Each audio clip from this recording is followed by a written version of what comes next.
ಚಾನೆಲ್ಗೆ ಸ್ವಾಗತ. ನಾನು ಶಕುಂತಲಾ. ಒತ್ತಡದ ಜೀವನ, ಬದಲಾಗ್ತಾ ಇರುವಂತಹ ಜೀವನ ಶೈಲಿ, ಹೀಗಾಗಿ ಅನೇಕ ರೀತಿಯ ಆರೋಗ್ಯ ಸಮಸ್ಯೆಗಳು ಜನರನ್ನ ಬೆಂಬಿಡದೆ ಕಾಡ್ತಾ ಇದೆ. ತುಂಬಾ ಜನ ಹೇಳ್ತಿರ್ತಾರೆ, ಪ್ರತಿನಿತ್ಯದ ದೈನಂದಿನ ಚಟುವಟಿಕೆಯ ಸಂದರ್ಭದಲ್ಲಿ ಅನೇಕ ರೀತಿಯ ನೋವುಗಳಿಂದ ಬಾಧಿಸ್ತಾ ಇದೆ ಅಂತ ಹೇಳ್ತಿರ್ತಾರೆ. ಉದಾಹರಣೆಗೆ ನೋಡೋದಾದ್ರೆ ಕುತ್ತಿಗೆ ನೋವು, ಸೊಂಟದ ನೋವು, ಮಂಡಿ ನೋವು, ಭುಜದ ನೋವು, ಮೊಣಕೈ ನೋವು, ಹೀಗೆ ನೋವಿನಿಂದ ಬಳಲ್ತಾನೆ ಇರ್ತಾರೆ ಹೊರತು ಇದಕ್ಕೆ ಒಂದು ಶಾಶ್ವತ ಪರಿಹಾರವನ್ನು ಕಂಡುಕೊಳ್ಳೋದಿಲ್ಲ. ಹಾಗಾಗಿ ಇವತ್ತಿನ ಕಾರ್ಯಕ್ರಮದಲ್ಲಿ ವಿಶೇಷವಾಗಿ ಈ ಪೇನ್ ಮ್ಯಾನೇಜ್ಮೆಂಟ್ ಹೇಗೆ ಮಾಡೋದು, ಇದಕ್ಕೆ ಯಾವ ರೀತಿ ಅತ್ಯಾಧುನಿಕ ಚಿಕಿತ್ಸೆ ಇದೆ, ಇದೆಲ್ಲದರ ಬಗ್ಗೆ ಇವತ್ತಿನ ಕಾರ್ಯಕ್ರಮ ಬೆಳಕು ಚೆಲ್ಲುತ್ತೆ. ಈ ಬಗ್ಗೆ ಮಾತನಾಡೋದಕ್ಕೆ ಇಪಿಯಾನ್ ಪೇನ್ ಮ್ಯಾನೇಜ್ಮೆಂಟ್ ಸೆಂಟರ್ನ ಡಾಕ್ಟರ್ ಹರ್ಷ ಅವರು ನಮ್ಮೊಟ್ಟಿಗಿದ್ದಾರೆ. ಬನ್ನಿ ಅವರ ಕಾರ್ಯಕ್ರಮಕ್ಕೆ ವೆಲ್ಕಮ್ ಮಾಡೋಣ. So welcome to the show. ಮೊದಲಿಗೆ ನಿಮ್ಮ ಸಂಸ್ಥೆ ಬಗ್ಗೆ ತಿಳಿಸಿ, ಏನಿದು ಇಪಿಯಾನ್ ಪೇನ್ ಮ್ಯಾನೇಜ್ಮೆಂಟ್ ಸೆಂಟರ್? ನಮ್ಮ ಸಂಸ್ಥೆ ಎಪಿಯಾನ್ ಅನ್ನೋದು 2017ರಲ್ಲಿ ಹೈದರಾಬಾದಲ್ಲಿ ಸ್ಥಾಪಿತ ಆಯಿತು. ಅಲ್ಲಿಂದ ಈಗ ಬೆಂಗಳೂರಲ್ಲಿ 2 ಸೆಂಟ್ರ್ ಓಪನ್ ಆಗಿದೆ. ಒಂದು ಬನಶಂಕರಿಯಲ್ಲಿ, ಇನ್ನೊಂದು ಈಗ 3 ತಿಂಗಳಿಂದ ನಮ್ಮ ಸಹಕಾರ ನಗರದಲ್ಲಿ ಓಪನ್ ಆಗಿದೆ. ಅದು ಬಿಟ್ಟರೆ ಚೆನ್ನೈಯಲ್ಲೂ ಒಂದು ಬ್ರ್ಯಾಂಚ್ ಇದೆ. ಇದು ಏನಂದರೆ, ನಾವು ನೋವು ನಿವಾರಣೆ ನಾನ್ ಸರ್ಜಿಕಲ್ ಆಗಿ ಹೇಗೆ ಮಾಡೋದು ಅಂತ. ಈಗ ನಿಮ್ಗೆ ಗೊತ್ತಿರೋಂಗೆ ಹಲವಾರು ಪೇಷಂಟ್ಸ್ಗೆ ಬಹಳ ನೋವುಗಳಿರುತ್ತೆ. ಐದರ್ ಜಾಯಿಂಟ್ ಪೇನ್ ಆಗಿರಲಿ, ಟೆಂಡನ್ ಲಿಗಮೆಂಟ್ ಪೇನ್ ಆಗಿರಲಿ, ನರಗಳ ನೋವಾಗಿರಲಿ, ಎಲ್ಲನೂ ಸರ್ಜರಿಯಿಂದನೇ ಸರಿಪಡಿಸ್ಬೇಕಾಗಿ ಏನಿಲ್ಲ. ಸೊ ಕೆಲವ್ರಿಗೆ ಏನಾಗುತ್ತೆ, ಅಥವಾ ಅತಿ ಹೆಚ್ಚು ಜನರಿಗೆ ಏನಾಗುತ್ತೆ, ನಾವು ಈ ರೀಜನರೇಟಿವ್ ಥೆರಪಿ ಇಂದ ಆ ನೋವು ನಿವಾರಣೆ ಮಾಡಬಹುದು. ಸೊ ಈ ರೀಜನರೇಟಿವ್ ಥೆರಪಿ ಅಂದರೆ ನಮ್ಮ PRP ಅಥವಾ ಸ್ಟೆಮ್ ಸೆಲ್ಸ್ ಅಥವಾ ಗ್ರೋತ್ ಫ್ಯಾಕ್ಟರ್ಸ್ ಅಂತ ಇರುತ್ತೆ. ಇದನ್ನು ನಾವೇನು ಮಾಡ್ತೀವಿ, ಎಲ್ಲಿ ಆ ಪ್ರಾಬ್ಲಮ್ ಇದೆಯೋ ಅಲ್ಲಿ ಹೋಗಿ ನಾವು ಈ PRPನ ಕೊಟ್ಟಾಗ ಅಥವಾ ಈ ರೀಜನರೇಟಿವ್ ಮೆಡಿಸಿನ್ ಕೊಟ್ಟಾಗ ಅದು ಅದೇ ವಾಸಿ ಆಗುತ್ತೆ ಅಥವಾ ಹೀಲ್ ಆಗುತ್ತೆ. ಆಗ ನೋವು ನಿವಾರಣೆ ಆಗುತ್ತೆ. ಈಗ ತುಂಬಾ ಜನ ವೀಕ್ಷಕರಲ್ಲಿ ಕಾಡುವಂತಹ ಪ್ರಶ್ನೆ ಅಂದರೆ, ಈಗೇನೋ ಒಂದು ನೋವು ಕಾಣಿಸ್ಕೊಳ್ತು, ಅದು ದೀರ್ಘಕಾಲಿಕವಾಗಿರುತ್ತೆ ಅಂದರೆ ಡಾಕ್ಟರ್ ಹತ್ರ ಹೋಗ್ಬಿಟ್ರೆ ಎಲ್ಲಿ ಸರ್ಜರಿಗೆ ಹೇಳ್ಬಿಡ್ತಾರೋ, ಸರ್ಜರಿ ಅಂದ್ರೇ ಸ್ವಲ್ಪ ಜನ ಹಿಂದೆ ಸರಿತಾರೆ. ಅಂಥದ್ರಲ್ಲಿ ಸರ್ಜರಿ ಇಲ್ದೇ ಪೇಯ್ನ ಮ್ಯಾನೇಜ್ಮೆಂಟ್ ಮಾಡ್ಬೋದು ಅಂತ ನೀವು ಹೇಳ್ತಾ ಇದ್ರಿ. ಅದು ಹೇಗೆ ಸಾಧ್ಯ, ಹೇಗೆ ವರ್ಕ್ ಆಗುತ್ತೆ? ಅಂದರೆ ತುಂಬ ಜನರಿಗೆ ಒಂದು ವಾರದಿಂದ ನೋವಿರುತ್ತೆ, ಕೆಲವರಿಗೆ ವರ್ಷದಿಂದ ನೋವಿರುತ್ತೆ, ಏಜ್ ಆದವರು ಕೂಡ ಇರ್ತಾರೆ, ಸಾಮಾನ್ಯರು ಕೂಡ ಇರ್ತಾರೆ. ಹೇಗೆ ಅದನ್ನು ಡಿವೈಡ್ ಮಾಡ್ತೀರಿ? ಈಗ ಕ್ರಾನಿಕ್ ಪೇನ್ ಅಂತ ಹೇಳ್ತೀವಲ್ಲ, ಅದನ್ನು ನಾವು ಜಾಸ್ತಿ ಕಾನ್ಸಂಟ್ರೇಟ್ ಮಾಡ್ತೀವಿ. ಅಂದರೆ ದೀರ್ಘಕಾಲದ ಪೇನ್, ನೋವು ಅಂತ. ಯಾವುದೇ ನೋವು 3 ತಿಂಗಳ ಪಟ್ಟ ಮೇಲಿದ್ದರೆ ಅದನ್ನು ನಾವು ಕ್ರಾನಿಕ್ ಪೇನ್ ಅಥವಾ ದೀರ್ಘಕಾಲದ ನೋವು ಅಂತ ಹೇಳ್ತೀವಿ. ಇಂಥ ನೋವುಗಳು ಏನಕ್ಕೆ ಬರುತ್ತೆ, ಈ ಮಂಡಿ ಸವೆತದಿಂದ ಬರ್ಬೋದು, ಅಥವಾ ಈ ಟೆಂಡನ್ ಟೇರ್ ಅಥವಾ ಊತದಿಂದ ಬರ್ಬೋದು, ಅಥವಾ ನರಗಳ ಇರಿಟೇಷನಿಂದ ಬರ್ಬೋದು. ಎಲ್ಲದಕ್ಕೂ ಸರ್ಜರಿ ಏನು ಬೇಕಾಗೋದಿಲ್ಲ. ಸೊ ಇವಾಗ ಎಕ್ಸಾಂಪಲ್ ಆಗಿ, ಈಗ ಮಂಡಿ ಏನಾದರೂ ಸವೆತ ಆಗಿದ್ದರೆ ಅದು ಎಲ್ಲ ಸ್ಟೇಜಸ್, ಹಲವಾರು ಸ್ಟೇಜಸ್ ಇರುತ್ತೆ. ಅದರಲ್ಲಿ ಎಲ್ಲ ಸ್ಟೇಜಸ್ಸಲ್ಲೂ ಸರ್ಜರಿ ಬೇಕಾಗೋದಿಲ್ಲ. ಸೊ ನಾವೇನು ಮಾಡ್ತೀವಿ, ಆ ಸ್ಟೇಜ್ ತಕ್ಕಂಗೆ ನಾವು PRP ಕೊಟ್ಟಾಗ ಏನಾಗುತ್ತೆ, ಅದು ಹೀಲ್ ಆಗೋಕ್ಕೆ ಸ್ಟಾರ್ಟ್ ಆಗುತ್ತೆ. ಸೊ ಇದರಿಂದ ನಾವು ಸರ್ಜರಿ ಕಂಪ್ಲೀಟಾಗಿ ಅವಾಯ್ಡ್ ಮಾಡಬೇಕಾಗುತ್ತೆ. ಯಾವ್ಯಾವ ಪ್ರೊಸೀಜರಲ್ಲಿ ಟ್ರೀಟ್ಮೆಂಟನ್ನು ಕೊಡ್ತೀವಿ? ನಾವು ಇವಾಗ ತಲೆಯಿಂದ ಕಾಲುವರೆಗೂ ಹೇಳಿದ್ರೆ, ನಾವು ಟ್ರೈಜೆಮಿನಲ್ ನ್ಯೂರಾಲಜಿ ಅಂತ ಒಂದು ಕಂಡೀಷನ್ ಇದೆ. ಅಂದರೆ ನರಶೂಲೆ ಅಂತ, ಅಂದರೆ ಒಂದು ಟ್ರೈಜೆಮಿನಲ್ ನರ್ವ್ ಅಂತ ಬರುತ್ತೆ. ಅದೇನು ಮಾಡುತ್ತೆ, ಅದೇನಾದರೂ ಇರಿಟೇಟ್ ಆದಾಗ ಶಾಕ್ ಅಥವಾ ಕರೆಂಟ್ ಹೊಡೆಯೋ ಥರ ನೋವು ಆಗ್ತಾ ಇರುತ್ತೆ. ಅದಕ್ಕೆ ನಾವು ಲೇಸರ್ ಅಂತ ಮಾಡ್ತೀವಿ. ಅದು ಬಿಟ್ಟರೆ ಇನ್ನು ಕುತ್ತಿಗೆಯಲ್ಲಿರುವ ಡಿಸ್ಕ್ ಬಲ್ಜು, ಭುಜದ ನೋವು ಅಂದರೆ ಭುಜದ ಆರ್ಥ್ರೈಟಿಸು, ರೊಟೇಟರ್ ಕಫ್ ಇಶ್ಯೂಸ್ ಅಂತ ಆಗುತ್ತೆ, ಟೇರ್ಸು ಅಥವಾ ಊತ, ಆಮೇಲೆ ಫ್ರೋಝನ್ ಶೋಲ್ಡ್ರು, ಡಯಾಬಿಟಿಕ್ಸ್ ಎಲ್ಲ ಆಗುತ್ತಲ್ಲ ಅದು ಬಿಟ್ಟರೆ ನಮ್ಮ ಮೊಣಕೈಯಲ್ಲಿ ಟೆನ್ನಿಸ್ ಎಲ್ಬೋ ಅಂತ ಆಗುತ್ತೆ, ಅದಕ್ಕೆ ಎಲ್ಬೋ ಆರ್ಥ್ರೈಟಿಸ್ಗೆ. ಇನ್ನು ನಮ್ಮ ಈ ವ್ರಿಸ್ಟಲ್ಲಿ ಕಾರ್ಪಲ್ ಟನಲ್ ಸಿಂಡ್ರೋಮು, ಆರ್ಥ್ರೈಟಿಸ್, ಇದನ್ನೆಲ್ಲ ಟ್ರೀಟ್ ಮಾಡ್ತೀವಿ. ಅದಲ್ಲದೆ ಹಿಪ್ ಆರ್ಥ್ರೈಟಿಸ್, ವ್ಯಾಸ್ಕ್ಯುಲರ್ ನೆಕ್ರೋಸಿಸ್, ಆಮೇಲೆ ಮಂಡಿ ಸವೆತ ಅಲ್ಲದೆ ಈ ACL tear, ACL ಸ್ಪ್ರೈನು, medial meniscus tear, ಇಂಥದಕ್ಕೆಲ್ಲ ನಾವು ಟ್ರೀಟ್ಮೆಂಟ್ ಕೊಡ್ತೀವಿ. ಅದಲ್ಲದೆ ನಮ್ಮ ಡಯಾಬಿಟಿಕ್ ಪೆರಿಫರಲ್ ನ್ಯೂರೋಪತಿ ಅಂತ ಆಗುತ್ತೆ, ಅಲ್ಲಿ ನರಗಳ ಇರಿಟೇಷನಿಂದ ಕಾಲು ಊರಿ ಚುಚ್ಚೋ ಥರ ಎಲ್ಲ ಅನುಭವ ಆಗ್ತಾ ಇರುತ್ತೆ. ಅಂಥವ್ರಿಗೆ ನಾವು ನರ್ವ್ ಲೇಸರ್ ಅಂತ ಮಾಡಿದಾಗ ಅವ್ರಿಗೆ ನೋವು ನಿವಾರಣೆ ಆಗುತ್ತೆ. ಯಾವ ರೀತಿ ಪ್ರೊಸೀಜರ್ಸ್ ಇರುತ್ತೆ? ಪ್ರೊಸೀಜರ್ ಏನಂದರೆ, ಇವಾಗ ಬೇಸಿಕಲಿ ನಮ್ಮದು ರೀಜನರೇಟಿವ್ ಮೆಡಿಸಿನ್ ಆಗಿರೋದ್ರಿಂದ ನಾವು ಈ ಪೇಷಂಟ್ ಬ್ಲಡ್ ಕಲೆಕ್ಟ್ ಮಾಡಿ PRP ಅಂತ ಒಂದು ಇದು ಸಿಗುತ್ತೆ ನಮಗೆ ಪದ್ರ. ಅಂದರೆ ನಮ್ಮ ಹತ್ರ ಒಂದು ಸ್ಪೆಷಲ್ ಮಷೀನ್ ಇದೆ. ಅದರಲ್ಲಿ ಪೇಷಂಟ್ ಬ್ಲಡ್ ಹಾಕಿದಾಗ ವಿವಿಧ ರಕ್ತ ಕಣಗಳಿರುತ್ತಲ್ಲ, ಅದೆಲ್ಲ ಸಪ್ರೇಟ್ ಆಗುತ್ತೆ. ಅದರಲ್ಲಿ ಒಂದು ಭಾಗ ಬಂದು ಪ್ಲೇಟ್ಲೆಟ್ ರಿಚ್ ಪ್ಲಾಸ್ಮಾ ಅಂತ.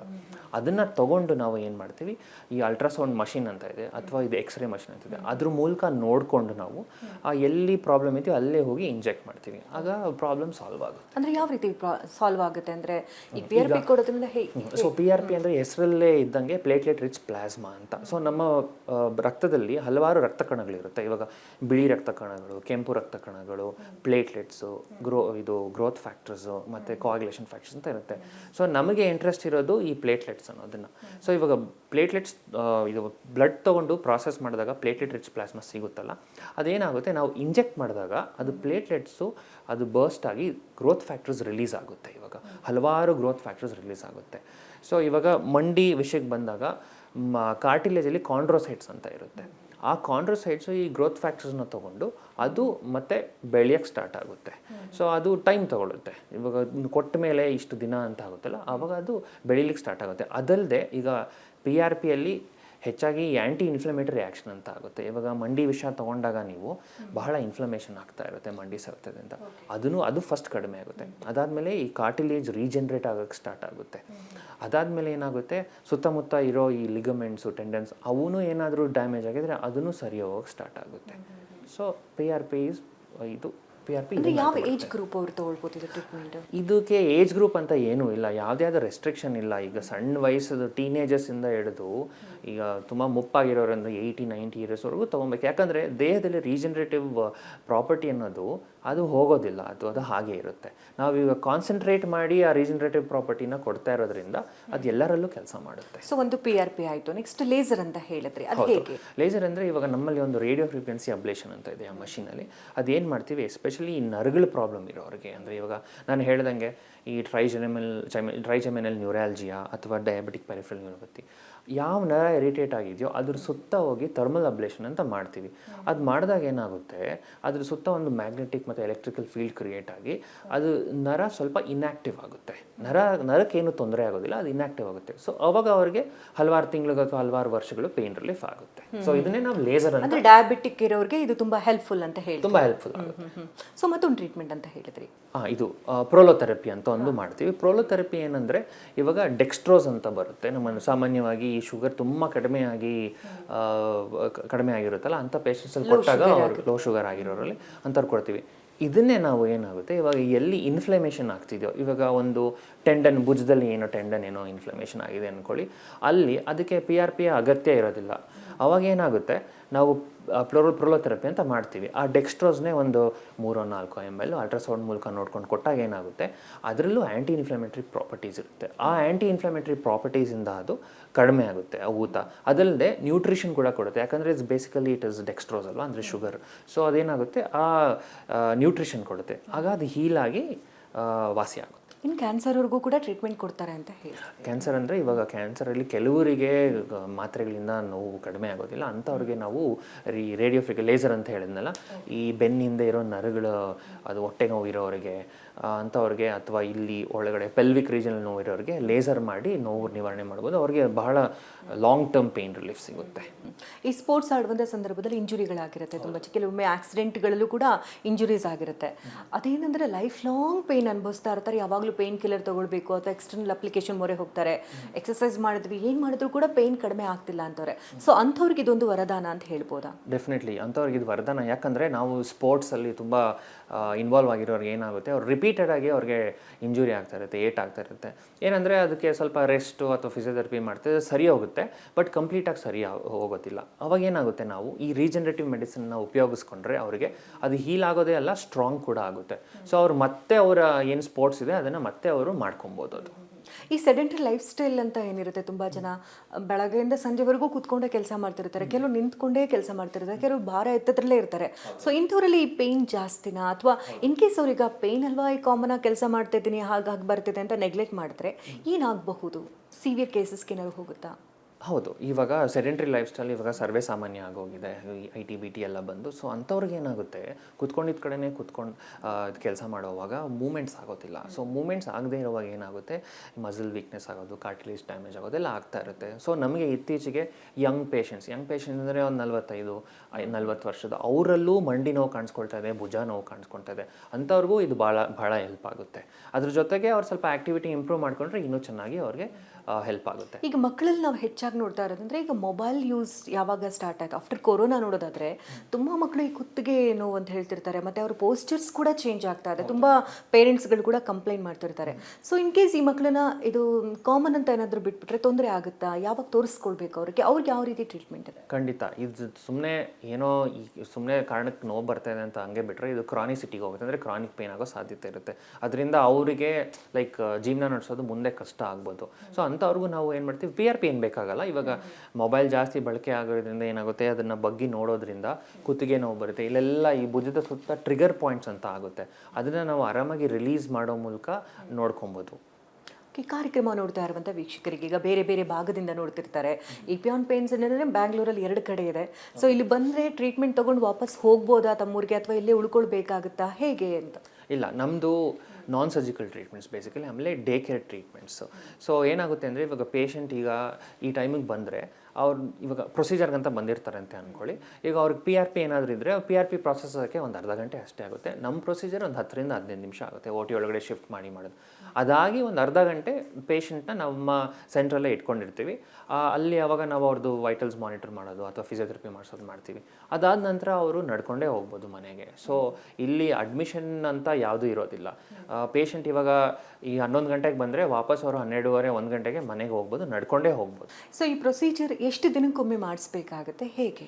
ಅದು ಇಷ್ಟು ಅಂದರೆ ಡಿಪೆಂಡ್ ಆಗುತ್ತೆ. ಇವಾಗ ನಾವು ಸ್ಕ್ಯಾನ್ ಮೂಲಕ ಅಥವಾ ಕ್ಲಿನಿಕಲ್ ಅಸೆಸ್ಮೆಂಟ್ ಮೂಲಕ ಈ ಪೇಷಂಟ್ಗೆ ಯಾವ ಕಂಡೀಷನ್ ಇದೆ, ಯಾವ ಸ್ಟೇಜಲ್ಲಿದೆ, ಎಷ್ಟು ಡ್ಯಾಮೇಜ್ ಆಗಿದೆ, ಅದ್ರ ಜೊತೆ ಬೇರೆ ಏನಾದರೂ ತೊಂದರೆ ಇದೆಯಾ ಅನ್ನೋದ್ರ ಮೇಲೆ ಡಿಪೆಂಡ್ ಆಗುತ್ತೆ. ಎಷ್ಟು ಲೈಕ್ ಸೆಷನ್ಸ್ ಬೇಕಾಗುತ್ತೆ ಅಂತ, ಎಷ್ಟು ದಿನದಲ್ಲಿ ಒಂದು ಸತಿ ಮಾಡ್ಬೋದು ಅಂತ. ಇವಾಗ ಉದಾಹರಣೆ ಕೊಡೋದಾದರೆ, ಇವಾಗ ರೊಟೇಟರ್ ಕಫ್ ಟೇರ್ ಆಗಿರುತ್ತೆ. ಇವಾಗ ಕೆಲವು ವಾಲಿಬಾಲ್ ಪ್ಲೇಯರಲ್ಲಿ ರೊಟೇಟರ್ ಕಫ್ ಟೇರ್ ಆಗಿದೆ ರೈಟ್ ಭುಜದಲ್ಲಿ, ಅವರಿಗೆ ಒಂದು ಸಣ್ಣ ಟೇರ್ ಇದೆ. ಬಟ್ ಅದು ಎಷ್ಟು ಒಂದು 6 ತಿಂಗಳಿಂದ ಫಿಸಿಯೋಥೆರಪಿ ಮಾಡಿಸಿದ್ರು, ಮೆಡಿಸಿನ್ ಮಾಡಿಸಿದ್ರು, ರೆಸ್ಟ್ ಕೊಟ್ಟು ಸರಿ ಹೋಗ್ತಿಲ್ಲ. ಅವ್ರಿಗೇನಾಗುತ್ತೆ, ಇವಾಗ ನಾವು PRP ಅವ್ರಿಗೆ ಇವಾಗ ಸ್ಕ್ಯಾನ್ ಮೂಲಕ ಸಣ್ಣ ಟೇರ್ ಆಗಿದೆ ಅಂತ ಗೊತ್ತಾಗಿದೆ. ಆ ಸಣ್ಣ ಟೇರು 2 PRP ಇಂದಾನೆ ಸರಿ ಹೋಗುತ್ತೆ. ಸೊ ಅವರಿಗೆ 2 ಸೆಷನ್ ಬೇಕಾಗುತ್ತೆ. ಪೇಷಂಟ್ ಏನು ಕಂಡೀಷನ್ ಇದೆ ನೋಡಿಕೊಂಡು ಅದ್ರ ಮೇಲೆ ಟ್ರೀಟ್ಮೆಂಟನ್ನು ಕೊಡ್ತೀವಿ. ಸೊ ಈ ಟ್ರೀಟ್ಮೆಂಟ್ ತಗೊಂಡವ್ರಿಗೆ ಒಂದು ಭಯ ಇರುತ್ತೆ, ಇದರಿಂದ ಏನಾದ್ರು ಸೈಡ್ ಎಫೆಕ್ಟ್ಸ್ ಆಗ್ಬಿಡುತ್ತಾ ಅಂತ, ಹೇಗೆ? ಇಲ್ಲ, ನಾವು ಇವಾಗ ಯಾವುದೇ ಹೊರಗಿನ ಔಷಧಿ ಯೂಸ್ ಮಾಡ್ತಾ ಇಲ್ಲ ಟ್ರೀಟ್ ಮಾಡೋಕ್ಕೆ. ಪೇಷಂಟ್ ಸ್ವಂತ ರಕ್ತನೇ ಯೂಸ್ ಮಾಡ್ತಾ ಇರೋದ್ರಿಂದ ಯಾವುದೇ ಥರದ ಸೈಡ್ ಎಫೆಕ್ಟ್ಸ್ ಇರೋದಿಲ್ಲ. ಸೊ ಸೈಡ್ ಎಫೆಕ್ಟ್ಸ್ ಬಗ್ಗೆ ಯಾವುದೇ ಆತಂಕ ಇರಬಾರ್ದು ಅಂತ ನಾನು ಪೇಷಂಟ್ಸಲ್ಲಿ ಕೇಳ್ಕೊತೀನಿ. ಅಂದರೆ ಈ ಟ್ರೀಟ್ಮೆಂಟ್ ಪ್ರೊಸೀಜರ್ ನೀವು ಹೇಳ್ತಾ ಇದ್ರಿ, ಈಗ ಒಂದು ಸರಿ ತೊಗೊಂಡ್ರೆ ಸಾಕು, ಒಂದು ಹಾಫ್ ಆನ್ ಅವರ್ ಟ್ರೀಟ್ಮೆಂಟ್ ಮುಗ್ದೋಗುತ್ತೆ ಅಂತ. ಎಷ್ಟು ದಿನಕ್ಕೊಮ್ಮೆ ತೊಗೊಳ್ಬೇಕು?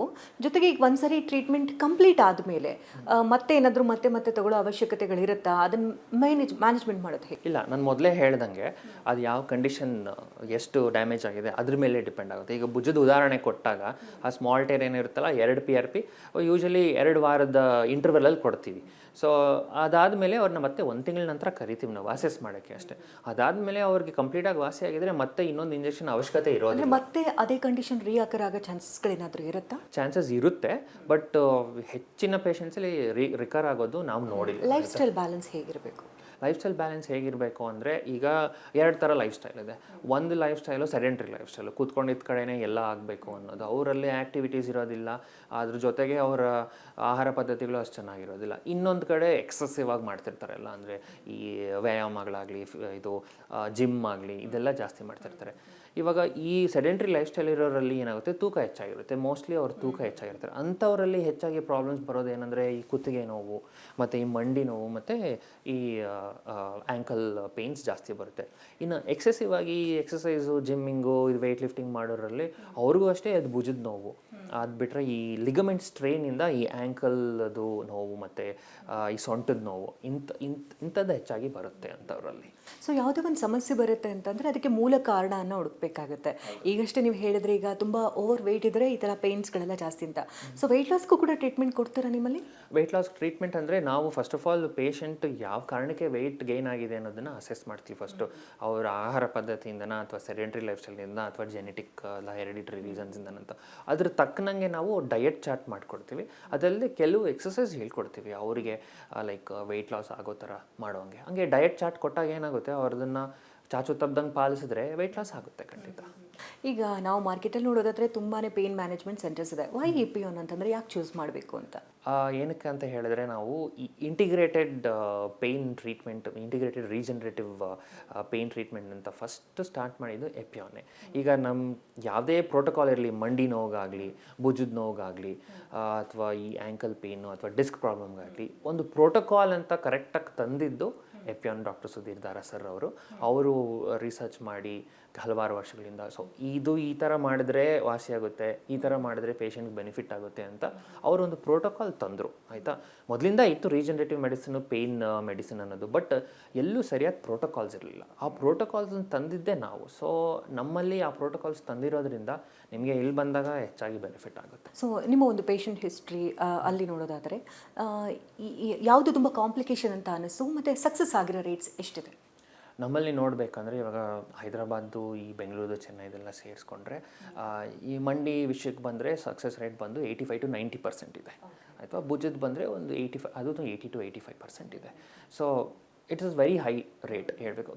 ಏನಕ್ಕೆ ಕೆಲವರಲ್ಲಿ ಸಕ್ಸಸ್ ರೇಟ್ ಆಗಲ್ಲ ಅಂದರೆ ಅದು ಅವ್ರು ಲೈಕ್ ಪ್ರಾಬಬ್ಲಿ ಅಡ್ವಾನ್ಸ್ ಸ್ಟೇಜಲ್ಲಿ ಇರ್ತಾರೆ, ಅಥವಾ ಅವರು ನಾವು ಹೇಳಿರೋ ಕೆಲವು ಅಂಶಗಳನ್ನ ಸರಿಯಾಗಿ ಗ್ರಹಿಸ್ಕೊಂಡಿರಲ್ಲ. ಸೊ ಫಾಲೋಅಪ್ ಸರಿಯಾಗಿ ಆಗ್ತಿರಲ್ಲ, ಅಂಥವ್ರಲ್ಲಿ ಸರಿಯಾಗಿ ಆಗದೆ ಇರ್ಬೋದು. ಈ ತುಂಬ ಜನರಿಗೆ ಈ ಪೇಯ್ನ್ಗಳಿದ್ದಾಗ ಕೆಲವೊಮ್ಮೆ ಡಾಕ್ಟರ್ಸ್ಗಳ ಹತ್ರ ಹೋದಾಗ ಸರ್ಜರಿ ಮಾಡಬೇಕಂತ ಹೆದರ್ಸಿರ್ತಾರೆ.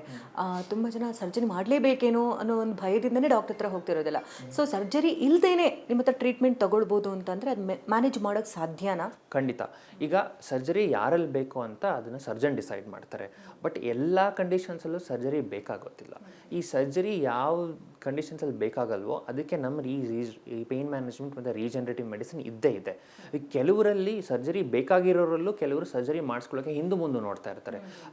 ಅಂದರೆ ಅದು ಅವರಿಗೆ ಸರ್ಜರಿ ಅಂದರೆ ಬಹಳ ಆತಂಕ ಇರುತ್ತೆ, ಆ್ಯಂಗ್ಸೈಟಿ ಇರುತ್ತೆ, ಅಂಥವರು ನಮ್ಮದು ಮಾಡಿಸ್ಕೊಬೋದು. ಇನ್ನು ಕೆಲವರು ಫಿಟ್ ಇರಲ್ಲ ಸರ್ಜರಿಗೆ.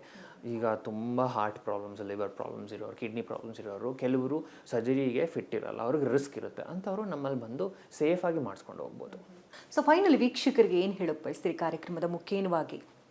ಏನಂದರೆ ಈಗ ನೋವು ಬಂದು ಇದು ಮಂಡಿ ನೋವಾಗಲಿ, ಜಾಯಿಂಟ್ಸ್ ಪೇಯ್ನ್ ಆಗಲಿ, ನರದ ನೋವಾಗಲಿ, ಟೆಂಡೆನ್ಸ್ ನೋವಾಗಲಿ, ಡಿಸ್ಕ್ ನೋವಾಗಲಿ ತುಂಬ ಸಾಮಾನ್ಯ ಆಗೋಗಿದೆ. ಇದನ್ನು ಎಲ್ಲರೂ ಬರೀ ಸರ್ಜರಿ ಅಥವಾ ಬರೀ ಫಿಸಿಯೋಥೆರಪಿ ರೆಸ್ಟಿಂದ ಸರಿ ಮಾಡಿಸ್ಕೊಳ್ಳೋಕ್ಕೆ ತುಂಬ ಕಷ್ಟ ಆಗುತ್ತೆ. ಸೊ ಅಲ್ಲಿ ನಾವು ಬರ್ತೀವಿ, ಅಂದರೆ ನಮ್ಮ PRP ಮತ್ತು ಲೇಸರ್ ಮೂಲಕ ನಾವು ನೋವು ನಿವಾರಣೆ ಮಾಡ್ಬೋದು ನಿಮಗೆ. ಸೊ ಈ ನೋವು ನಿವಾರಣೆ ಆದಾಗ ನಿಮ್ಮ ಕ್ವಾಲಿಟಿ ಆಫ್ ಲೈಫ್ ಅನ್ನೋದು ಇಂಪ್ರೂವ್ ಆಗುತ್ತೆ. ಸೊ ನಿಮ್ಗೆ ಏನಾದರೂ ನೋವು, ದೀರ್ಘಕಾಲದ ನೋವುಗಳೇನಾದರೂ ಇದ್ದರೆ ಅದನ್ನು ನೆಗ್ಲೆಕ್ಟ್ ಮಾಡೋಕ್ಕೆ ಹೋಗಬೇಡಿ, ಆದಷ್ಟು ಬೇಗ ಪರಿಹಾರ ಕಾಣಿಸ್ಕೊಳ್ಳೋಕ್ಕೆ ತುಂಬ ಜನ ಈ ಕಾರ್ಯಕ್ರಮ ನೋಡ್ತಾ ಇರುವಂಥ ವೀಕ್ಷಕರಿಗೆ ಒಂದು ಮುಖ್ಯವಾಗಿ ತಿಳಿಸ್ಬೇಕೇನೆಂದರೆ, ಪೇಯ್ನ್ ಕಾಣಿಸ್ಕೊಂಡಾಗ ಅವ್ರು ಫುಲ್ ರೆಸ್ಟ್ಗೆ ಹೋಗ್ಬಿಡ್ತಾರೆ, ಅದರಿಂದ ಮತ್ತೆ ಓವರ್ ವೆಯ್ಟ್ ಆಗೋ ಚಾನ್ಸಸ್ ಇರುತ್ತೆ. ವರ್ಕೇ ಮಾಡಬಾರ್ದು, ವರ್ಕೌಟ್ ಮಾಡಬಾರ್ದು ಅಥವಾ ವಾಕ್ ಮಾಡಬಾರ್ದು ಅಂತಲೇ ಅಂದ್ಕೊಂಡಿರ್ತಾರೆ. ಅದು ಅಸಂಪ್ಷನ್ನ ಏನು ಹೇಳ್ತೀರಿ? ಇಲ್ಲ, ಅದು ಹಂಗೆ, ಅದು ಯಾವ ಕಂಡೀಷನ್ ಅನ್ನೋದ್ರ ಮೇಲೆ ಡಿಪೆಂಡ್ ಆಗುತ್ತೆ. ಕೆಲವು ಕಂಡೀಷನ್ಸ್ಗೆ ಆಬ್ಸಲ್ಯೂಟ್ ರೆಸ್ಟ್ ಇಸ್ ನೆಸೆಸರಿ, ಕೆಲವು ಕಂಡೀಷನ್ಸ್ಗೆ ತುಂಬ ರೆಸ್ಟ್ ಕೊಟ್ಟರೆ ಅದು ಇನ್ನೂ ಡ್ಯಾಮೇಜ್ ಆಗುತ್ತೆ. ಸೊ ಪೇಷಂಟ್ ಏನು ಕಂಡೀಷನ್ ಇದೆ ಅದ್ರ ಮೇಲೆ ನಾವು ಲೈಕ್ ರೆಸ್ಟ್ ಹೇಳ್ತೀವ, ಫಿಸಿಯೋಥೆರಪಿ ಹೇಳ್ತೀವ, ಅದು ಡಿಪೆಂಡ್ ಆಗುತ್ತೆ.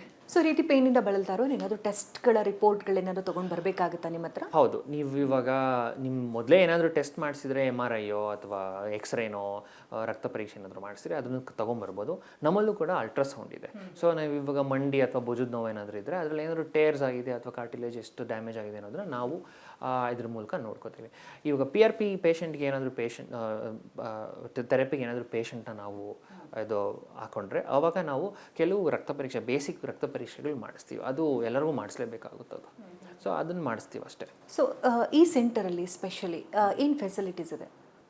ಈ ಸೆಂಟ್ರಲ್ಲಿ ಫೆಸಿಲಿಟಿ ಫಸ್ಟ್ ಬಂದು ನಮ್ಮದು ಪೇಯ್ನ್ ಮ್ಯಾನೇಜ್ಮೆಂಟ್ ಇದೆ, ಫಿಸಿಯೋಥೆರಪಿ ಇದೆ, ಡಯಟಿಷಿಯನ್ ಇದ್ದಾರೆ, ರಿಹ್ಯಾಬಿಲಿಟೇಷನ್ ಇದೆ. ಸೊ ಇಷ್ಟು ಫೆಸಿಲಿಟಿ ನಮ್ಮಲ್ಲಿ ಇದೆ. ಓಕೆ ಡಾಕ್ಟರ್, ಈಗ ಪ್ರೊಸೀಜರ್ ಬಗ್ಗೆ ಮಾಹಿತಿನ ತಿಳ್ಕೊಳ್ಳೋಣ. ಹೌದು, PRP ಇದೆ ಮಂಡಿಗೆ, 3ನೇ PRP ಪೇಷಂಟ್ಗೆ. ಇದೊಂದು 65 ವರ್ಷದ ಪೇಷಂಟು, ಅವ್ರಿಗೆ ರುಮಟೆಡ್ ಆರ್ಥರೈಟಿಸ್ ಕೂಡ ಇತ್ತು, ಈಗ ರಿಮಿಷನಲ್ಲಿದೆ ಅವ್ರಿಗೇನಾಗಿದೆ, ಆ ಮಂಡಿಯಲ್ಲಿ ಊತ ಬಂದು ನೀರು ತುಂಬಿಕೊಂಡು ಅವ್ರಿಗೆ ನಡಿಲಿಕ್ಕೆ ತುಂಬ ಕಷ್ಟ ಆಗ್ತಿತ್ತು. ನಡೆಯುವಾಗೆಲ್ಲ ಒಂದು ಅರ್ಧ ಕಿಲೋಮೀಟರ್ ನಡೆದ್ರು ಆ ನೋವು, ಬಿಗಿತನ ಎಲ್ಲ ಇತ್ತು. ಇವಾಗ ಅವ್ರು ನಮಗೆ 1 ತಿಂಗಳಿಂದ ಬರ್ತಿದ್ದಾರೆ. ಅವ್ರದ್ದು ಕೊನೆ PRP ಸೆಷನ್ ಇದೆ ಅವ್ರಿಗೆ. ಸೊ ಅವ್ರನ್ನ ಮಾತಾಡ್ಸೋಣ ಆಮೇಲೆ.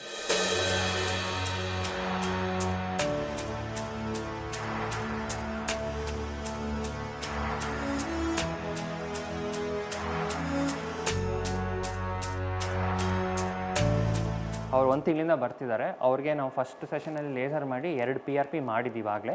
ಈಗ 3ನೇ PRP ಕೊನೆಯದಾಗಿ ಲಾಸ್ಟ್ ಸೆಷನ್ ಆಫ್ PRP ಮಾಡ್ತಿದ್ದೀವಿ. ಇದು ಮಾಡೋಕ್ಕೆ ಮುಂಚೆ ಫಸ್ಟು ಪೇಷಂಟ್ನ ಪೊಸಿಷನ್ಗೆ ಹಾಕಿ ನಾವು ಕ್ಲೀನ್ ಮಾಡ್ತೀವಿ ಆ ಭಾಗನ. ಕ್ಲೀನ್ ಏನಕ್ಕೆ ಮಾಡ್ತೀವಿ ಅಂತ ಹೇಳಿದ್ರೆ ನಾವು ಆದಷ್ಟು ಇನ್ಫೆಕ್ಷನ್ ಆಗದೇ ಇರೋ ಥರ ನೋಡ್ಕೊಬೇಕು. ಸೊ ಅದಕ್ಕೆ ನಾವು ಈ ಕ್ಲೋರೆಕ್ಸಿಡಿನ್ ಅಥವಾ ಬೆಟಡಿನ್ ಅಂತ ಒಂದು ಔಷಧಿಗಳನ್ನ ಯೂಸ್ ಮಾಡಿ ಮಂಡಿ ಸುತ್ತ ಕ್ಲೀನ್ ಮಾಡ್ತೀವಿ. ಈಗ ಇದು ಫ್ಲೋರೋಸ್ಕೋಪಿ ಮಷಿನ್ ಅಂತ. ಇದರಲ್ಲಿ ನಮಗೆ ಮಂಡಿ ಜಾಯಿಂಟ್ ಕಾಣಿಸ್ತದೆ. ಸೊ ಅಲ್ಲಿ ನೋಡ್ತಿರೋ ಹಂಗೆ ನೀವು, ಸೊ ನಿಮಗೆ ಜಾಯಿಂಟ್ ಕಾಣಿಸ್ತದೆ, ತೊಡೆ ಮೂಳೆ ಮತ್ತು ಕಾಲಿನ ಮೂಳೆ ಎರಡೂ ಕಾಣಿಸ್ತಾ. ಸೊ ಫಸ್ಟ್ ನಾವೇನು ಮಾಡ್ತೀವಿ, ಜಾಯಿಂಟ್ ಹತ್ತಿರ ಲೋಕಲ್ ಅನಸ್ತೇಷಿಯಾ ಕೊಡ್ತೀವಿ, ಅಂದರೆ ನಂಬಿಂಗ್ ಏಜೆಂಟ್, ಹೆಚ್ಚಾಗಿ ನೋವು ಆಗದೇ ಇರೋ ಥರ, ಸೊ ದಟ್ ಅವ್ರಿಗೆ ಜಾಸ್ತಿ ನೋವಾಗದೇ ಇರೋ ಥರ. ಸೊ ಇದಾದ ನಂತರ ಒಂದು ಉದ್ದ ಸೂಜಿ ತೊಗೊಂಡು ನಾವು ಜಾಯಿಂಟ್ ಒಳಗಡೆ ಹೋಗ್ತೀವಿ.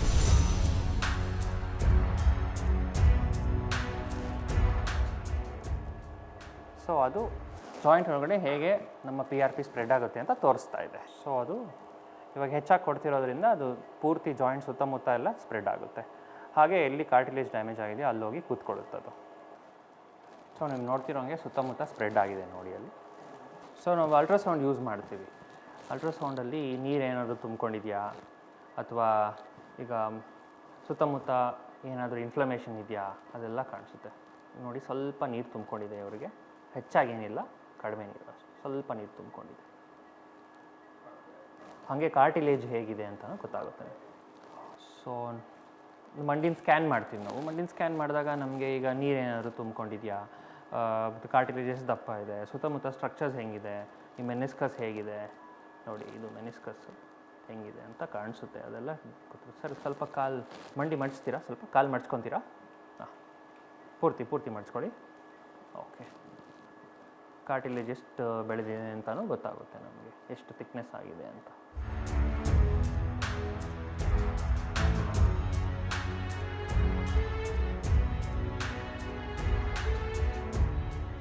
ಸೊ ಅಲ್ಲಿ ನೋಡಿದಂಗೆ ನಾವು ಈ ಅಂಶನ ನಾವು ಅಸೆಸ್ ಮಾಡ್ತೀವಿ. 3 ಸೆಷನ್ ಆದಮೇಲೆ ಎಷ್ಟು ಕಾರ್ಟಿಲೇಜ್ ಗ್ರೋತ್ ಆಗಿದೆ ಅಂತ.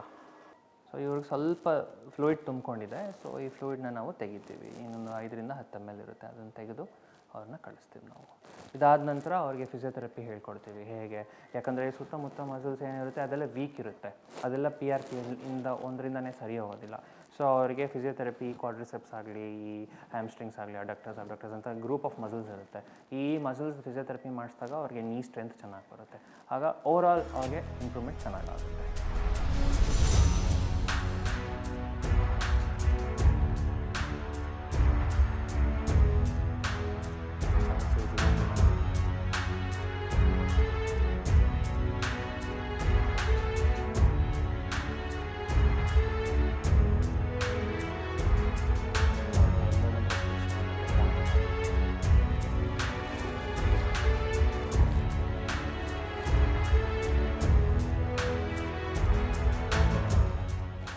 ಪ್ರೊಸೀಜರ್ ಆದ ನಂತರ ನಾವು ಪೇಷಂಟ್ನ ರಿಕವರಿ ರೂಮ್ಗೆ ಶಿಫ್ಟ್ ಮಾಡ್ತೀವಿ. ಶಿಫ್ಟ್ ಮಾಡಿ ಅವರಿಗೆ ಫಿಸಿಯೋಥೆರಪಿ, ಡಯಟು ಇದ್ರ ಬಗ್ಗೆ ಎಲ್ಲ ನಾವು ಮಾಹಿತಿ ಕೊಡ್ತೀವಿ ಅವರಿಗೆ. ಈಗ ಹಲವಾರು ವಯಸ್ಸಾಗಿರೋಲ್ಲ 60 ವರ್ಷದ ಮೇಲ್ಪಟ್ಟವರಲ್ಲಿ ಮಂಡಿ ನೋವು ತುಂಬ ಕಾಮನ್ ಆಗಿಬಿಟ್ಟಿದೆ.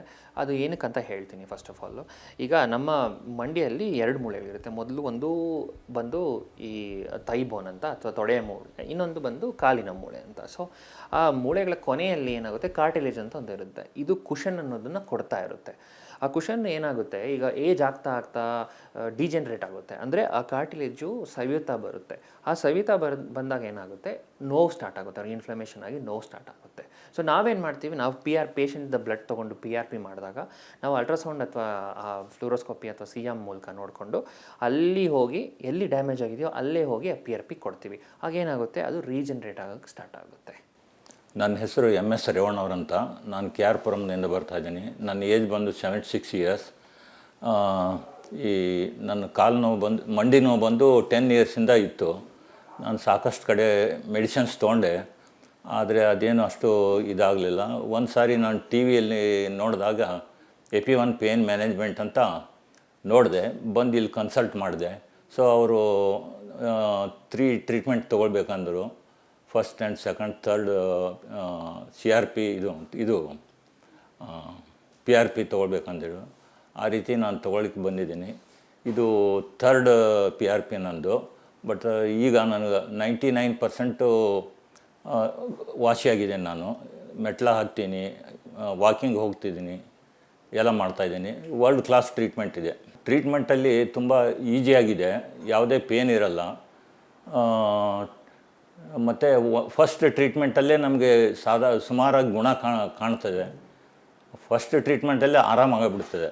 ವಾಕ್ ಮಾಡ್ಬೋದು, ಮೆಟ್ಲ ಹತ್ಬೋದು, ಇಳಿಬೋದು, ಎಲ್ಲ ಮಾಡ್ಬೋದು. ಯಾರು ಬೇಕಾದ್ರೂ ಈ ಟ್ರೀಟ್ಮೆಂಟ್ ತೊಗೋಬೋದು. ಸರ್ಜರಿ ಇಲ್ಲದೇ ಇದು ಮಾಡೋದ್ರಿಂದ ತುಂಬ ಈಸಿಯಾಗಿದೆ. ನಾನು ಇವಾಗ ತುಂಬ ಗುಣಮುಖನಾಗಿದ್ದೀನಿ. ಈ ಭುಜದ ವಿಷಯಕ್ಕೆ ಬಂದಾಗ ಈಗ ಯಂಗ್ಸ್ಟರ್ಸಲ್ಲಿ ಜಾಸ್ತಿ ಈ ರೊಟೇಟರ್ ಕಫ್ ಇಶ್ಯೂಸ್ ಬರ್ತವೆ. ರೊಟೇಟರ್ ಕಫ್ ಅಂದರೆ ನಮ್ಮ ಭುಜದ ಸುತ್ತ 4 ಮಸಲ್ಸ್ ಇರುತ್ತೆ. ಆ ಟೆಂಡನ್ಸಿಂದ ಏನಾದರೂ ಊತ ಆದಾಗ ಅಥವಾ ಟೇರ್ ಆದಾಗ ಅಥವಾ ಸ್ಪ್ರೇನ್ ಆದಾಗ ನೋವು ಕಾಣಿಸ್ಕೊಳ್ಳುತ್ತೆ. ಸೊ ನಾವು PRP ಏನು ಮಾಡ್ತೀವಿ ಅಂದರೆ ಇವಾಗ ಅಲ್ಟ್ರಾಸೌಂಡ್ ನೋಡಿಕೊಂಡು ಯಾವ ಟೆಂಡನ್ ಡ್ಯಾಮೇಜ್ ಆಗಿದೆಯೋ ಆ ಟೆಂಡನ್ಗೆ ಹೋಗಿ ಇಂಜೆಕ್ಷನ್ ಕೊಡ್ತೀವಿ. ಇನ್ನು ಈ ಶುಗರ್ ಪೇಷಂಟ್ಸಲ್ಲಿ ಬಂದಾಗ ಫ್ರೋಝನ್ ಶೋಲ್ಡರ್ ಅಂತ ಆಗುತ್ತೆ. ಅಂದರೆ ಅವ್ರಿಗೆ ಕೈ ಎತ್ತಲಿಕ್ಕೆಲ್ಲ ತುಂಬ ಪ್ರಾಬ್ಲಮ್ ಆಗ್ತಿರುತ್ತೆ. ಆಮೇಲೆ ಬಹಳ ನೋವಿರುತ್ತೆ, ರಾತ್ರಿ ಹೊತ್ತು ನೋವಿರುತ್ತೆ. ಅವ್ರಿಗೆ ಏನು ಮಾಡ್ತೀವಿ ನಾವು ಶೋಲ್ಡರ್ ಹೈಡ್ರೋ ಡೈಲಿಟೇಷನ್ ಅಂತ ಮಾಡ್ತೀವಿ. ಅಂದರೆ ಜಾಯಿಂಟ್ ಒಳಗೆ ಹೋಗಿ ಇದು ಸ್ಟೆರೈಲ್ ವಾಟರ್ ಅಥವಾ ನಾರ್ಮಲ್ ಸಲೈನ್ ಒಂದು 10ರಿಂದ 40 ml ಇಂಜೆಕ್ಟ್ ಮಾಡಿದಾಗ ಒಳಗಡೆ ಇರೋ ಅಂಟುತನ ಎಲ್ಲ ಬಿಟ್ಕೊಳ್ಳುತ್ತೆ. ಅದಾದ ನಂತರ ಅವ್ರು ಫಿಸಿಯೋಥೆರಪಿ ಮಾಡ್ಕೊಂಡಾಗ ಏನಾಗುತ್ತೆ, ನೋವು ನಿವಾರಣೆ ಚೆನ್ನಾಗಾಗುತ್ತೆ ಅವ್ರಿಗೆ. ಇನ್ನು ಈ ಡಿಸ್ಕ್ ಪ್ರಾಬ್ಲಮ್ ಅನ್ನೋದು ತುಂಬ ಜನರಲ್ಲಿ ಕಾಣಿಸ್ಕೊಳ್ತಾ ಇದೆ. ಇವಾಗ ಏನಾಗ್ತಾ ಇದೆ ಅಂದರೆ ಈಗ ನಮ್ಮ ಈ ಸ್ಪೈನಲ್ಲಿ ಈ ವರ್ಟಿಬ್ರಲ್ ಬೋನ್ಸ್ ಮಧ್ಯೆ ಒಂದು ಡಿಸ್ಕ್ ಅಂತ ಇರುತ್ತೆ, ಒಂದು ಸಾಫ್ಟ್ ಆಗಿರುತ್ತೆ. ಅದೇನಾಗುತ್ತೆ, ಅದು ಜರ್ಗಕ್ಕೆ ಸ್ಟಾರ್ಟ್ ಆಗುತ್ತೆ. ಹೊರಗೆ ಜರ್ಗಕ್ಕೆ ಸ್ಟಾರ್ಟ್ ಆದಾಗ ಏನಾಗುತ್ತೆ, ಆ ಸುತ್ತಮುತ್ತ ಲಿಗಮೆಂಟ್ಸು, ಮಸಲ್ಸು ಮತ್ತು ನರಗಳನ್ನ ಇರಿಟೇಟ್ ಮಾಡೋಕ್ಕೆ ಸ್ಟಾರ್ಟ್ ಆಗುತ್ತೆ. ಯಾವಾಗ ನರ ಇರಿಟೇಟ್ ಆಗೋಕ್ಕೆ ಸ್ಟಾರ್ಟ್ ಆಗುತ್ತೋ ಅವ್ರಿಗೆ ಕಾಲಿನಲ್ಲಿ ಎಳ್ತಾ ಬರೋದು, ಪಾದದಲ್ಲಿ ಜೋಮ್ ಹಿಡಿಯೋದು, ನಮ್ನೆಸ್ ಬರೋದು, ಒಂಥರ ಬಿಸಿ ಆಗೋದು, ಇದೆಲ್ಲ ಆಗ್ತಾ ಇರುತ್ತೆ. ನಾವು ಅವಾಗ ಅವ್ರಿಗೆ ಎಪಿಡ್ಯೂರಲ್ ಇಂಜೆಕ್ಷನ್ ಅಂತ ಕೊಡ್ತೀವಿ. ಕರೆಕ್ಟಾಗಿ ಎಲ್ಲಿ ನರದ ಹತ್ರ ಹೋಗಿ ಔಷಧಿ ಕೊಟ್ಟಾಗ ಏನಾಗುತ್ತೆ, ಇನ್ಫ್ಲಮೇಷನ್ ಎಲ್ಲ ಕಡಿಮೆ ಆಗಿ ಅವ್ರಿಗೆ ಈ ಸಿಂಪ್ಟಮ್ಸ್ ಎಲ್ಲ ಕಡಿಮೆ ಆಗುತ್ತೆ. ಸೊ ವೀಕ್ಷಕರೇ, ನೀವೇನಾದರೂ ದೀರ್ಘಕಾಲದ ನೋವುಗಳಿಂದ ಏನಾದರೂ ಸಫರ್ ಆಗ್ತಿದ್ರೆ, ಅದು ಮಂಡಿ ನೋವಾಗಿರಲಿ, ಭುಜ ನೋವಾಗಿರಲಿ, ಅಥವಾ ಈ ಟ್ರೈಜೆಮಿನಲ್ ನ್ಯೂರಾಲಜಿ ಆಗಿರಲಿ, ಅಥವಾ ಡಿಸ್ಕ್ ಇಶ್ಯೂ ಆಗಿರಲಿ, ಅದನ್ನು ಕಡೆಗಣಿಸಬೇಡಿ. ನೋವಿಂದ ಸುಮ್ಮನೆ ಮನೆಯಲ್ಲೇ ಕೂತ್ಕೊಂಡು ಬರೀ ಮುಲಾಮು, ಔಷಧಿಗಳು, ಫಿಸಿಯೋಥೆರಪಿ ತೊಗೊಂಡು ನಿವಾರಣೆ ಮಾಡ್ಕೊತೀವಂತ ಅಂದ್ಕೊಬೇಡಿ. ನಿಮಗೆ ಯಾವುದೇ ತೊಂದರೆ ಇದ್ದರೂ, ಯಾವುದೇ ದೀರ್ಘಕಾಲದ ನೋವಿದ್ದರೂ ಅದನ್ನು ನಾವು ನಾನ್ ಸರ್ಜಿಕಲ್ ಆಗಿ ನಿಮ್ಮದೇ ಆದ ಬ್ಲಡ್ ಯೂಸ್ ಮಾಡಿ ಅಥವಾ ಲೇಸರ್ ಯೂಸ್ ಮಾಡಿ, ಅದರಲ್ಲಿ ಯಾವುದೇ ಆದ ಸೈಡ್ ಎಫೆಕ್ಟ್ಸ್ ಇರೋದಿಲ್ಲ. ಆಮೇಲೆ ರಿಕವರಿ ಕೂಡ ಬಹಳ ಬೇಗ ಆಗುತ್ತೆ. ಸೊ ನಿಮಗೇನಾದರೂ ಈ ಥರ ಏನಾದರೂ ನೋವುಗಳಿದ್ರೆ ದಯವಿಟ್ಟು ಬಂದು ಪರೀಕ್ಷಿಸ್ಕೊಳ್ಳಿ. ವೀಕ್ಷಕರೇ, ಇಷ್ಟೊತ್ತು ಕಾರ್ಯಕ್ರಮವನ್ನು ನೋಡಿದ್ರಿ. ನಾವಿವತ್ತು ಸಹಕಾರ ನಗರದಲ್ಲಿರುವಂಥ ಎಪಿಯಾನ್ ಪೇನ್ ಮ್ಯಾನೇಜ್ಮೆಂಟ್ ಸೆಂಟರ್ನಲ್ಲಿದ್ದೇವೆ. ಇಲ್ಲಿ ಟ್ರೀಟ್ಮೆಂಟ್ಗಳನ್ನು ಯಾವ ರೀತಿ ಕೊಡಲಾಗುತ್ತೆ ಅನ್ನೋದ್ರ ಬಗ್ಗೆ ಡಾಕ್ಟರ್ ಶ್ರೀಹರ್ಷ ಅವರು ಸಂಪೂರ್ಣವಾದಂಥ ಮಾಹಿತಿನ ಕೂಡ ಈಗಾಗಲೇ ನಿಮಗೆ ತಿಳಿಸಿದ್ದಾರೆ. ಯಾವುದೇ ರೀತಿ ನೋವಿನಿಂದ ನೀವು ಬಳಲ್ತಾ ಇರಬಹುದು, ಕುತ್ತಿಗೆ ನೋವು, ಸೊಂಟದ ನೋವು, ಭುಜದ ನೋವು, ಮಂಡಿಕಾಲು ನೋವು, ಹೀಗೆ ಯಾವುದೇ ರೀತಿ ಸಮಸ್ಯೆಗಳಿಂದ ದೀರ್ಘಕಾಲೀನ ಅಥವಾ ಕ್ರಾನಿಕ್ ಪೇನ್ ಇದ್ರೂ ಕೂಡ ಇಲ್ಲಿ ಸಮಸ್ಯೆಯನ್ನು ಸಂಪೂರ್ಣವಾಗಿ ಗುಣಮುಖರಾಗಬಹುದು. ಜೊತೆಗೆ ಟ್ರೀಟ್ಮೆಂಟ್ ಪ್ರೊಸೀಜರ್ ಕಡೆ ಕೂಡ ನೀವು ಗಮನವನ್ನು ಹರಿಸಿದ್ರಿ. ಯಾವುದೇ ರೀತಿ ಸರ್ಜರಿ ಇಲ್ಲ, ಯಾವುದೇ ರೀತಿ ಟ್ಯಾಬ್ಲೆಟನ್ನು ಕೊಡೋದಿಲ್ಲ, ಯಾವುದೇ ರೀತಿ ಪೇನ್ ಕಿಲ್ಲರ್ ಆಯಿಂಟ್ಮೆಂಟ್ ಕೂಡ ಕೊಡೋದಿಲ್ಲ. PRP ಟ್ರೀಟ್ಮೆಂಟ್ ಇದೆಲ್ಲದರ ಬಗ್ಗೆ ಕೂಡ ಸಂಪೂರ್ಣವಾದಂಥ ಮಾಹಿತಿನ ಪಡ್ಕೊಂಡಿದ್ದೀರಿ. ರಾಜ್ಯದ ಯಾವುದೇ ಮೂಲೆಯಲ್ಲಿದ್ದರೂ ಕೂಡ ನೀವು ಈ ಟ್ರೀಟ್ಮೆಂಟನ್ನು ಪಡೆದುಕೊಳ್ಬಹುದು. ಇಲ್ಲಿಗೆ ಬಂದು ಅಡ್ಮಿಟ್ ಆಗಬೇಕು ಅನ್ನುವಂಥ ಅವಶ್ಯಕತೆ ಕೂಡ ಇಲ್ಲ. ಟ್ರೀಟ್ಮೆಂಟನ್ನು ಪಡೆದುಕೊಂಡು ಹಾಫ್ ಆನ್ ಅವರ್ ಇದ್ದು ವಾಪಸ್ ನಿಮ್ಮ ಊರಿಗೂ ಕೂಡ ನೀವು ತೆರಳಬಹುದು. ಹಾಗಾದರೆ ಏನು ಮಾಡಬೇಕು? TV ಸ್ಕ್ರೀನ್ ಮೇಲೆ ಈಗಾಗಲೇ ನಂಬರ್ ಕೂಡ ಡಿಸ್ಪ್ಲೇ ಆಗ್ತಾ ಇದೆ. ಆ ನಂಬರ್ಗೆ ಕರೆ ಮಾಡಿ ಅಪಾಯಿಂಟ್ಮೆಂಟನ್ನು ಈ ಕೂಡಲೇ ಫಿಕ್ಸ್ ಮಾಡ್ಕೊಳ್ಳಿ. ಜೊತೆಗೆ ಈ ಹಿಂದೆ ಏನಾದರೂ 10 ವರ್ಷದಿಂದ 15 ವರ್ಷದಿಂದ ಟ್ರೀಟ್ಮೆಂಟನ್ನು ತಗೊಳ್ತಾ ಇದ್ವಿ, ಬೇರೆ ಬೇರೆ ಟ್ರೀಟ್ಮೆಂಟನ್ನು ತಗೊಂಡಿರೋದ್ರ ಬಗ್ಗೆ ಸಂಪೂರ್ಣ ಮಾಹಿತಿ ನಿಮ್ಮಲ್ಲಿದೆ ಅಂತ ಅಂದರೂ ಕೂಡ ಆ ಎಲ್ಲ ಡಾಕ್ಯುಮೆಂಟ್ಸನ್ನು ತೆಗೆದುಕೊಂಡು ಬಂದು ನೇರವಾಗಿ ಡಾಕ್ಟರ್ ಶ್ರೀಹರ್ಷ ಅವ್ರನ್ನ ಭೇಟಿ ಮಾಡಿ ಅಂತ ಹೇಳ್ತಾ ಈ ಹೊತ್ತಿನ ಕಾರ್ಯಕ್ರಮವನ್ನು ಮುಗಿಸ್ತಾ ಇದ್ದೀವಿ. ನಮಸ್ಕಾರ.